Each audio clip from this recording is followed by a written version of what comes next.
Alamin wassalatu wassalamu ala asyrafil anbiya'i wal mursalin wa ala alihi wa sahbihi ajma'in. Yang berusaha, yang berbahagia Tuan Haji Jalani Beludin, Ketua Sektor Pengurusan Akademik Jabatan Pelajaran Negeri Pahang, Wakil Rasmi kepada yang berbahagia Timbalan Pengarah Pelajaran Pahang, Yang berusaha Profesor Dr. Abdul Razak bin Habib, Naib Chancellor Universiti Antarabangsa UMITA,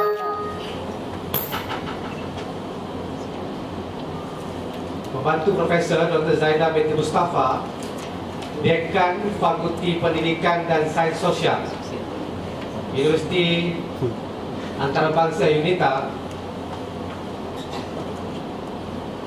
yang dihormati Encik Amir Muhammad, Ketua Penolong Pengarah Sains Sektor Pengurusan Akademik Jabatan Pendidikan Negeri Pahang, Yang berusaha Puan Fauziah Abdul Rahman, Ketua Unit Akademik Pejabat Pendidikan di Arah Kuantan, semua penolong pengarah Sektor Pengurusan Akademik, penolong PPD, tuan-tuan dan puan yang dikasihi dan dirahmati Allah sekalian. Assalamualaikum warahmatullahi wabarakatuh dan salam sejahtera. Tidak ada kalimah lain yang dapat kita zahirkan pada petang ini melainkan syukur alhamdulillah jua. Justru ketibaan kenamaan pendidikan yang pantas berpencak di geladangan ilmu ini, khususnya di Kuantan dan juga amnya negeri Pahang yang makmur. Syukur akhir. Sebelum kita menganyam kata-kata lebih lanjut, pantas sekali bagi saya, bagi mewakili majlis pada petang ini, untuk berebut kesempatan bertemu ini dengan warga pendidikan dari Kuala Lumpur yang jauh, untuk kita berkongsi dapatan, untuk kita berkongsi pandangan, untuk kita sama kutip benih-benih ilmu yang kita akan dengarkan dari yang berbahagia membantu Profesor Dr. Zaidah binti Mustafa, Dekan Fakulti Pendidikan dan Sains Sosial Universiti Antarabangsa UMITA. Untuk itu, saya beri laluan ini kepada yang berbahagia Doktor. Silakan.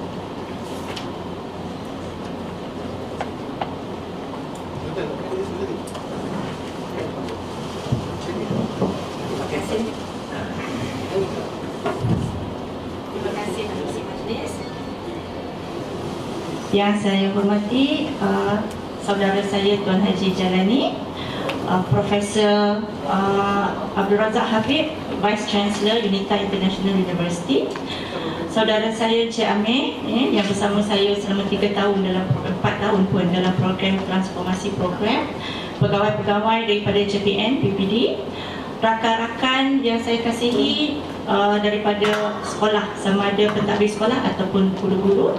Assalamualaikum warahmatullahi ta'ala wabarakatuh. Bersyukur dapat bertemu di dalam kesibukan, dan terima kasih kepada Vice Chancellor saya kerana sudi dan memberi kebenaran untuk saya datang kat sini. Datangnya saya kat sini tuan-tuan betul-betul atas dasar semangat.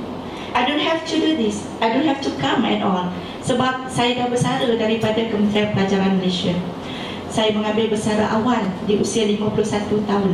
Why? Not because of that I don't love this profession, but this profession want me to take this school transformation program to another level. Apabila kita bercakap tentang transformasi sekolah, yang perlu kita transformasikan bukannya sekolah saja, bukannya pelajar, tetapi pemikiran kita.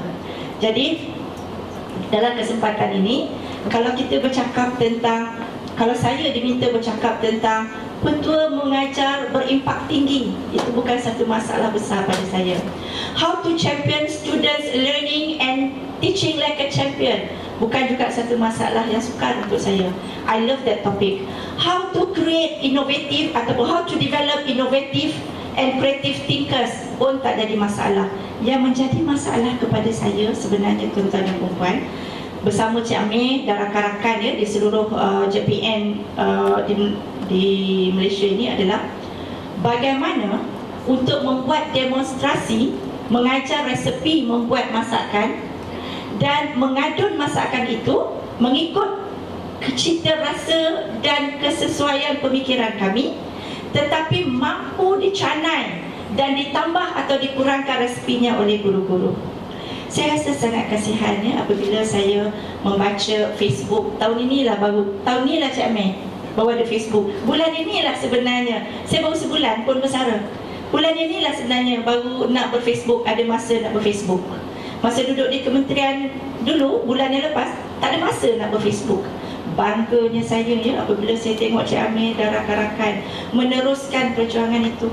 Kerangkanya kami bina bersama, tetapi perjalanannya dirangka sendiri oleh Cik Amir dan rakan-rakan. So tuan-tuan, hari ini saya nak bercakap tentang satu perkara saja. If you want to talk about effective teaching, satu saja petua yang pertama, get to know your student. Kajian seterusnya saya dalam masa sebulan ini ialah, if you know me, you will care for me and you will teach effectively. An investigation of students' aspiration in low-performing schools in Malaysia. Bila kita tanya pelajar-pelajar apa aspirasi dia pada cikgu, yang pertama, tak ada siapa pun kata nak cikgu yang pandai mengajar. Semua kata nak apa? Satu, cikgu baik. Itu yang pertama. Yang kedua, tak ada siapa pun masih lagi mengatakan cikgu tu tahu subjek dia. Yang kedua, cikgu tak garang. Yang ketiga, cikgu faham kerenah kami. Yang keempat, cikgu sayang kami. Ini semua termasuk dalam kelompok yang pertama, care. Yang pertama. Jadi apabila saya tengok yang itu, Allah sedihnya rasa. Apabila kita punya SKPM kita tu, terasnya is not care. Tak nampak pun saya care di mana dalam SKPM tu. Terasnya dalam SKPM kita tu, ataupun Teacher Competency Standard atau Standard Guru Malaysia yang saya sama buat masa tahun 2005 dulu, tak nampak care tu. Care tu duduk di ujung-ujung jari bulatan. Tetapi di Singapura, yang kalau kita tengok TIMSS, dia nombor 1, PISA, dia nombor 1, Gergasi Ekonomi Asia Tenggara, Singapura nombor 1. Bila kita duduk kat sini kaji, mana dia yang menyebabkan kita dengan dia tak sama tu? The pillars tengah-tengah Teacher Competency Standard dia tu, duduk tengah-tengah tu adalah care. C-A-R-E, care. Apabila dia dah care tu maknanya it's not only love. Kita sayang anak kita, macam saya sayang anak saya, tetapi oleh sebab kesibukan masa, Isnin dengan Cik Amir janjang back, Khamis balik, berbulan-bulan Cik Amir. I love my kids but I don't care about their well-being. But care goes beyond love. Apabila kita katakan, saya terbaca dalam Facebook Cik Amir, seorang guru mengatakan bahawa Cik Amir ni bergerilah cakap, kalau nakkan menjuarai student learning, ini dia effective learning. Yang pertamanya reading, yang keduanya, terima kasihlah Cik Amir tunjukkan tu. Ada seorang cikgu tu jawab, boleh tak tuan bagi tahu saya, kalau dia mengajar, kalau seorang guru mengajar 3 subjek yang berbeza, 3 kelas yang berbeza, 3 tingkatan berbeza, bolehkah ini diaplikasikan? Allah menusuk hati. Yang dia nak ketika itu tuan-tuan adalah, bukan dia tak tahu cara tu, nak conform. Kalau dia buat macam ni boleh tak? Dia tak ada tanya siapa. Dengan begitu cynical, pergi sindir pula dengan Cik Amir. Saya Cik Amir, you bagi effective learning strategies ni, saya ada 3 kelas tau, 3 subjek, 3 tingkatan. You nak, you boleh ikut ke tu? If there are care inside you, inilah bezanya antara care, love dan kita katakan effective teaching behaviours. Itu mungkin bahagia ya, itu sikit baru ya. I love to give this topic. If you care for me, you will teach me effectively and you champion my learning. Kali lain tuan Haji ya. Yang itu dengan videonya, dengan aktivitinya, itu bagus. Okey, yang ini saya nak cakap tentang itu saja. Apabila kita punya sistem ataupun kita punya Teacher Competency Standard berfokus kepada effective teaching behaviour. Apa dia effective teaching behaviour? Effective teaching behaviour, kita tak tengok effective teaching behaviour Rasulullah. Yang kita tengok adalah effective teaching behaviour yang dibagi oleh Champion Information Processes Theory. Piaget, diberi oleh champion constructivism, diberi oleh champion behaviorism. Dia kata effective teaching behaviors, all that teaching behavior that can promote student learning, itu sahaja. Master saya curriculum dan instruction, bukannya curriculum and teaching, curriculum instruction. PhD saya educational psychology dan pedagogy. Kalau disebutkan tentang teori itu masak, ujung tangan lah maknanya. Tapi apabila kita tengok masak di ujung tangan sekalipun, suruh saya mengajar sekolah prestasi rendah, berpeluh-peluh, tak sampai 4 tahun kot sekolah tu tetap band 6 dan band 7. Kerana effective teaching behavior kita tu nombor 1, plan. Nombor 1, plan, care tak ada. Yang kedua, rapport, care tak ada. Yang ketiga, effective teaching strategies, menggunakan sama ada information processes theory, sama ada behaviorism, sama ada constructivism. Yang keempat, media yang kita gunakan, care masih tak ada. Fokus kita adalah kepada teachers and his teaching behavior, but never to students and their learning needs. Itulah apabila kita balik kepada transformasi ni, di situlah yang kita nak tengok semula, kita punya refleksi semula, sama ada kita nak fokus kepada subjek, you really know your subject ke, ataupun you really know your student. Kalau kita nak balik, kita tengok PPM tu, saya tak masuk sini ya. Kalau kita tengok kan aspirasi PPM ataupun aspirasi PPD transformation, ini cikgu, ini tuan-tuan dan perempuan, sama ada tuan-tuan pentadbir sekolah ataupun cikgu bilik darjah ataupun subjek. Yang kita nak bina dalam cikgu adalah nombor 1, nak jadikan cikgu professional teachers yang ada satu professional knowledge, yang kedua professional skill, yang ketiga professional attributes. Attributes bukan attitude saja, supaya cikgu menjadi ada teacher leadership. When you have leadership, kepimpinan guru dalam diri kita, barulah kita boleh mengajar like a champion. Apa yang kita nak daripada student kita? Yang kita nak daripada student kita bukannya learning outcome, bukannya exam. Walaupun kata itulah kementerian, saya dengan Cik Mel dah jenuh lah jawab tu, you exam, so kita bagilah exam, so budak tak berfikir. So we are moving towards that concurrently. Yang kita nak aspirasi pelajar. Apabila kita berkata tentang aspirasi pelajar, kita bercakap tentang impian pelajar. So kalau kita kata berapa gaji tuan-tuan berapa sekarang ni, DG 41 ni gaji dia, DG 42 ni gaji dia, 48 ni gaji dia, 52 ni gaji dia. Gaji tu dibagi bukan nak mempamerkan effective teaching behavior. Gaji tu diberi dengan satu tanggungjawab, iaitu memenuhi impian pelajar. Bila kita tanya pelajar dia ada impian tak? Masa buat kajian kecil tu, saya tanya, Cik Mel, saya ni dekat Sabah ni, saya tanya budak-budak ni, dia ada impian lah Cik Mel, walaupun tak datang sekolah. Masa tu Cik Mel kat mana tu? Sini dengan budak Seri tu. Cik Mel tanya, saya kat Sabah, Cik Mel kat sini. Cik Mel, ditanyalah dia ada impian tak? Cik Mel kata, siapa yang buat tu? Ya. Dia nak jadi apa Cik Mel? Nak jadi doktor. Tuan-tuan, dia duduk dalam bilik kelas tuan-tuan dengan satu impian, nak jadi doktor. Kalau kita tak merealisasikan impian dia ni, kita berdosa. Saya nak cakap sikit, kok Cik Mel belum cakap Cik Mel. Berbeza, ada tak bezanya antara 1 peranan, 2 tugas, 3 tanggungjawab? Ada bezanya tak? Saya tak ada tanya lah ya, sebab masa kita singkat. Kalau kita bercakap tentang peranan, saya Zaidah ni, peranan saya sekarang ini sebagai penceramah. Di universiti saya sebagai dekan. Sebelum itu saya sebagai penolong pengarah. Itu peranan. Tuan-tuan sebagai cikgu. Di rumah sebagai ibu, sebagai isteri. Dalam keluarga besar sebagai anak, sebagai menantu, sebagai adik, sebagai kakak. Dalam komuniti masyarakat, peranan saya sebagai jiran. Itu peranan. tiap-tiap kita ni ada peranan-peranan dia. Tugas kita pula sesuai dengan peranan kita. Kalau saya berperanan sebagai trainer, tak cukup dengan ini. Saya akan berperanan sebagai penyampai yang baik, menggunakan media-media yang meyakinkan. Mesti ada data yang support cakap-cakap saya tu. Tak boleh cakap-cakap kosong. Itu tugas. Mencari Google, internet, membuat penyelidikan, itu tugas nak jadi trainer.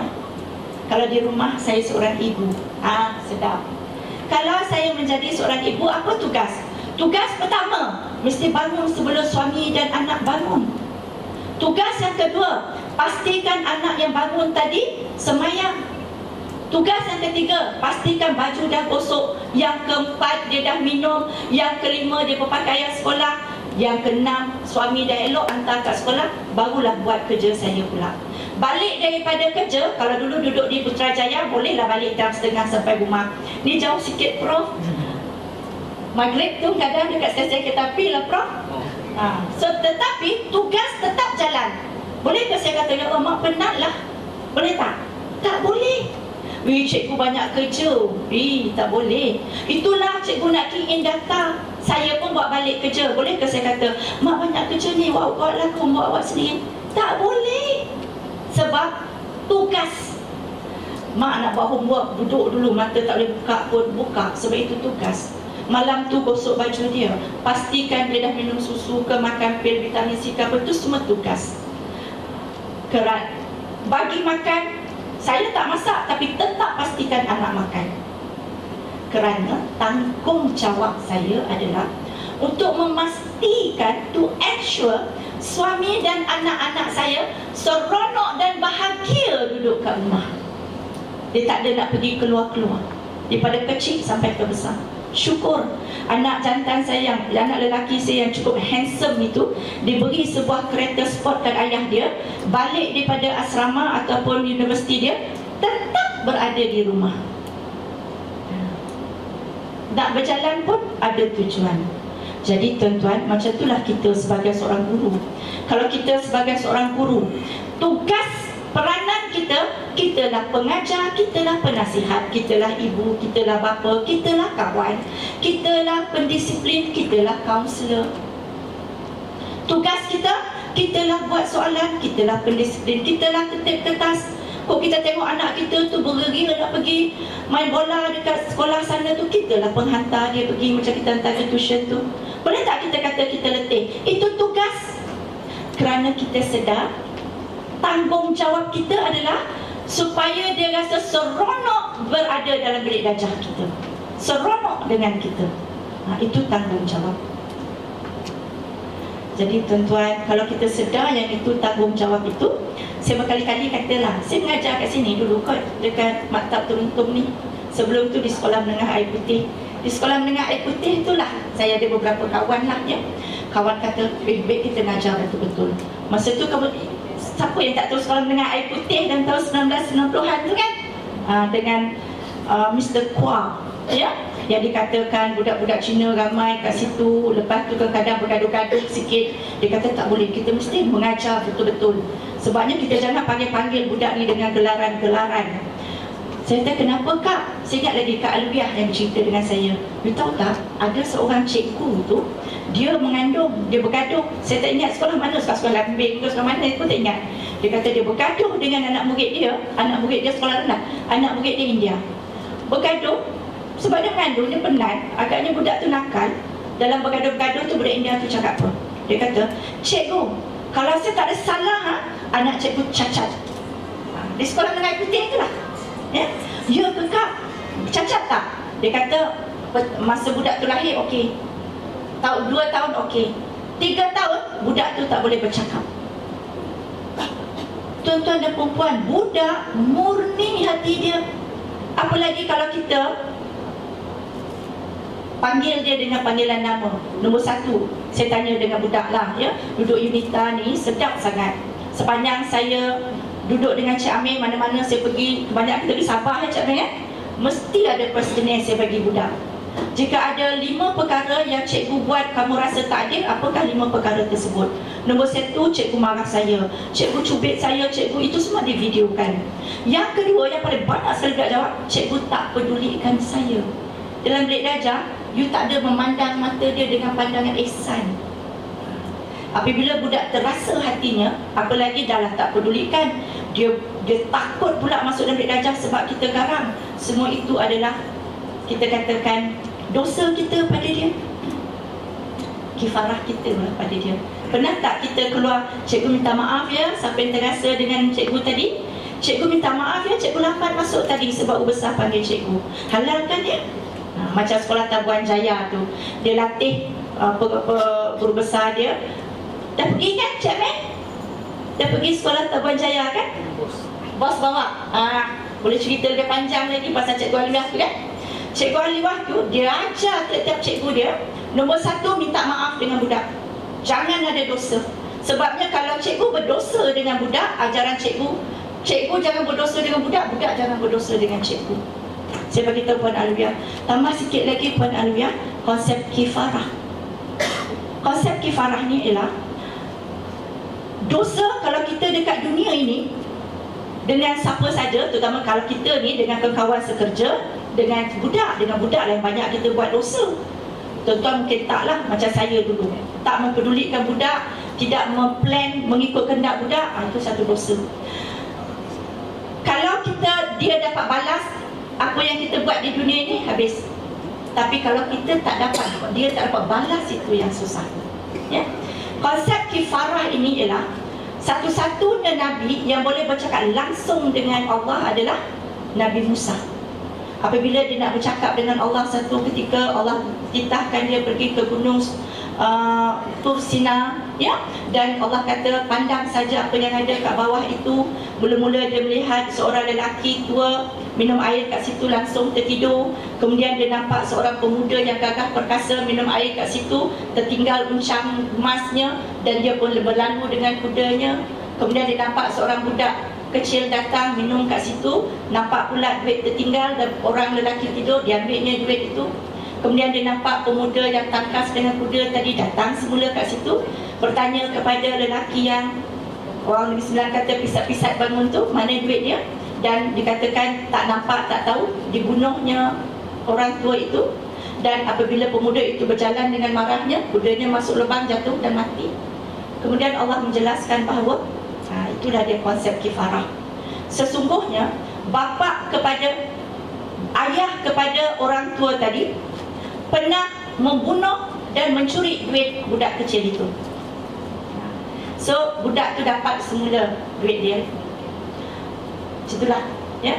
So saya pun takut-takut juga nak cerita benda macam ni, tetapi teruskan baca.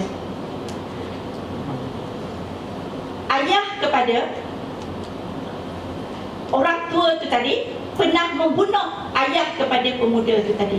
So pemuda tadi membunuhlah orang tua itu.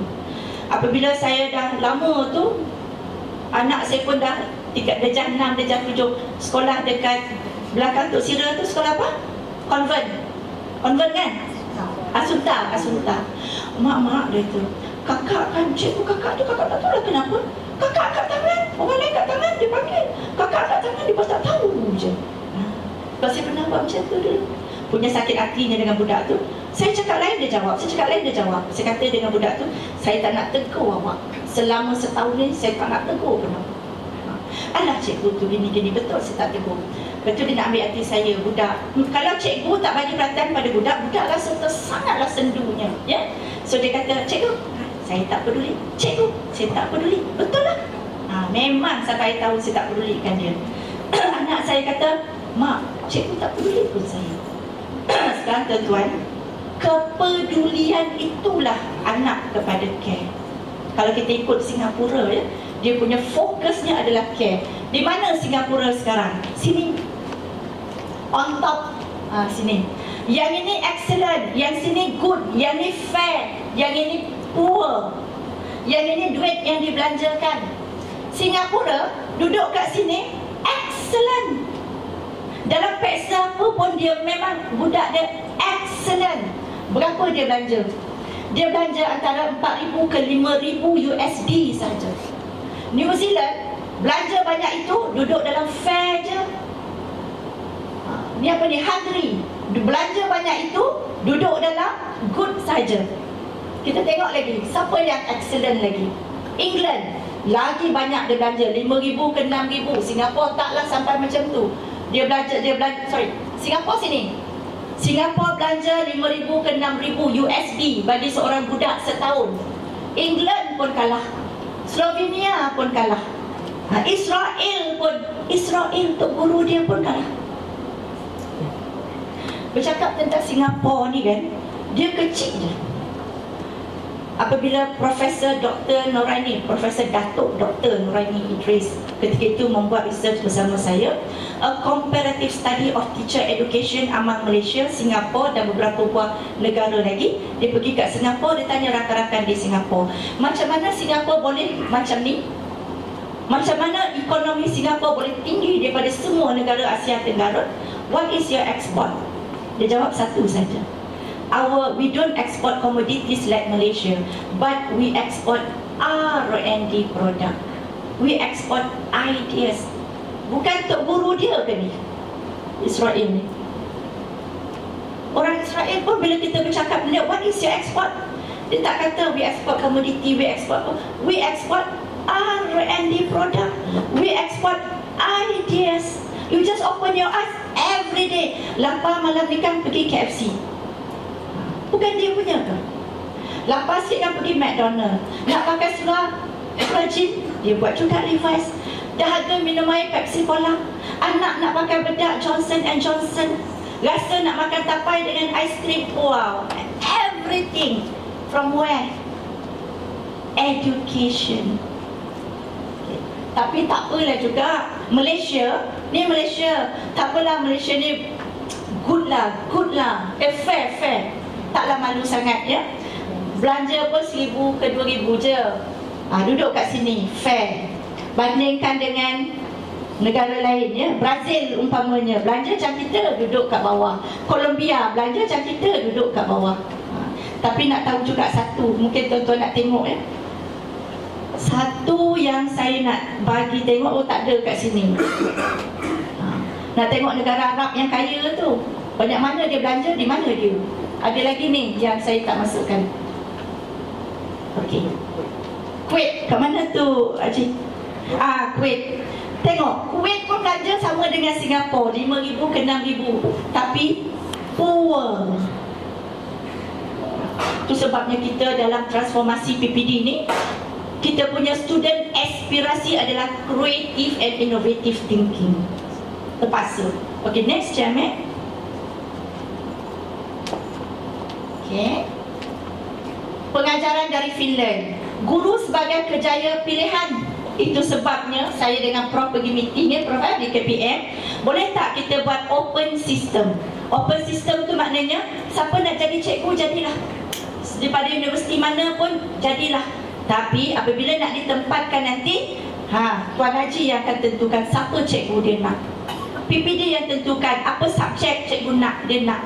Jangan nanti dah hantar dekat sini atau dah hantar kat Pulau Tioman, bising-bising nak balik. Cakap terang-terang, saya di Pulau Tioman nak cikgu bahasa Inggeris, you nak tak? Kalau you nak, dia ambil. Kalau tidak, tak apa. Barulah kita katakan PPD itu dia ada empowerment ya. Dia kerjaya pilihan. Semua guru mesti ada sarjana untuk dilantik sebagai guru tetap. Sebelum saya masuk ke maktab perguruan teruntung ni dulu, saya mengajar dekat Air Putih itu, sekolah menengah Air Putih itu sebagai guru degree biasa. Balik daripada buat master, curriculum instruction daripada University of Texas, duduk mengajar,